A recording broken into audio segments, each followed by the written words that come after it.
来看国家卫生研究院上新的研究发现，讲照顾适龄失智老大人，主要的照顾者后生上济，是占28%。也毋过家长嘛表示讲，男性的照顾者还袂晓寻求协助，所以呼吁照顾者就要知影会当利用各项的资源，家己嘛要找时间休困，消透压力。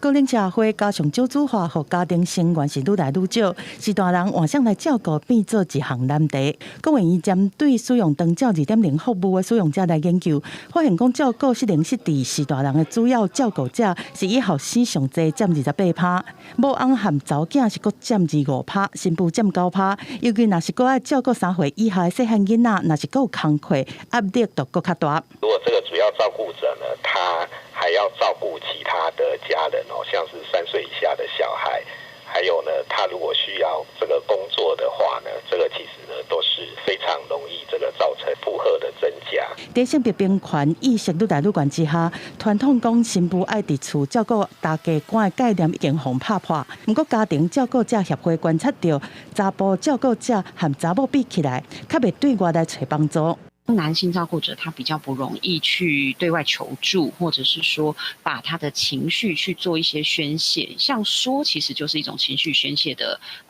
过程跟方式啊。那女性其实比较容易。全国家庭照顾者差不多有130万人，若唔敢找资源，身心拢真忝，嘛有可能变做厝内第2个病人。善用支持系统，加入家庭互助团体，互相学照护的经验，都会当适时来喘气和舒压。善用医院里面的失智共同照护中心，那由里面的专业人员来协助在确诊还有咨询上面提供我们更加的帮助。那也可以使用各地的失智据点，让我们的长辈有更多的一些生活安排。照顾者就敢若一条树铃，若长期有伤案，嘛会互照顾规个灵气。家长认为讲，对国家政策、社会和工课场，拢需要营造对照顾者更较友善和共理的环境。